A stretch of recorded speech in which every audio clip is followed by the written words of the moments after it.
આજે તો ભાઈબંધો સાથે મળીને મેળામાં કરી લીધું ફૂલ એન્જોય। જય શ્રી કૃષ્ણ મિત્રો, હું છું ધ્રુવ મકવાણા અને સ્વાગત છે તમારું મારા એક ન્યૂ મિની વ્લોગમાં। મેળામાં એન્ટ્રી કરતા હોય તો સૌથી પહેલા સેલ્ફી પોઈન્ટ જોયો ને પછી આવી ગયા હતા આપણે અંદર। પછી ખબર નહીં કેમ આજે અમરેલીનું પબ્લિક નહોતું બતાતું અને આવી ગયા હતા ફેમસ આઈસ્ક્રીમ વાળા પાસે।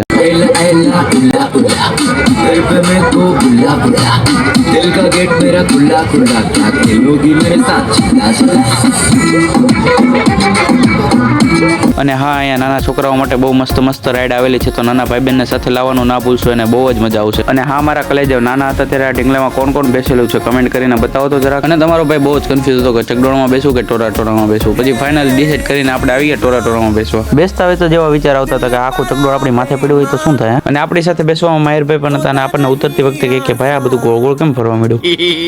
અને પછી લઈ લીધા આપણે નિવાનભાઈને આપણા હાથમાં રમાડવા, પણ ખબર નહીં કેમ આપણે સામું જ જોયા રાખે છે। અને પછી આવી ગયા આપણે સ્મોક બિસ્કિટ ટ્રાય કરવા, અને આ રીતે કરે ને ત્યારે દૂર જતું રહેવું નકર તમારા ફેસ ઉપર જલન થશે। અને હા, આ ટાઈપના બિસ્કિટને છે ને ડાયરેક્ટ તમારી જીભ ઉપર ના મૂકવું નકર છે ને આ રીતે ચોટી જશે ડાયરેક્ટ। બિસ્કિટ ટ્રાય કરીને પછી આવી ગયા આપણે બધી ગેમ્સ ટ્રાય કરવા, પણ તમને ખબર જ છે તમારા ભાઈના નસીબ જો આ લાગ્યો આપણને। સ્માઇલીને જોઈને નાનકડો એવો ફોલો તો કરતા જજો એટલે તમારા ભાઈના ફેસ પર બી સ્માઇલ આવી જાય। અને આજનો બ્લોગ અહીંયા જ એન્ડ કરું છું। તમને મારો બ્લોગ ગમે તો લાઈક અને કમેન્ટ કરતા જજો, ને આવા જ બ્લોગ જોવા માટે તમારા ભાઈને ફોલો કરતા જજો।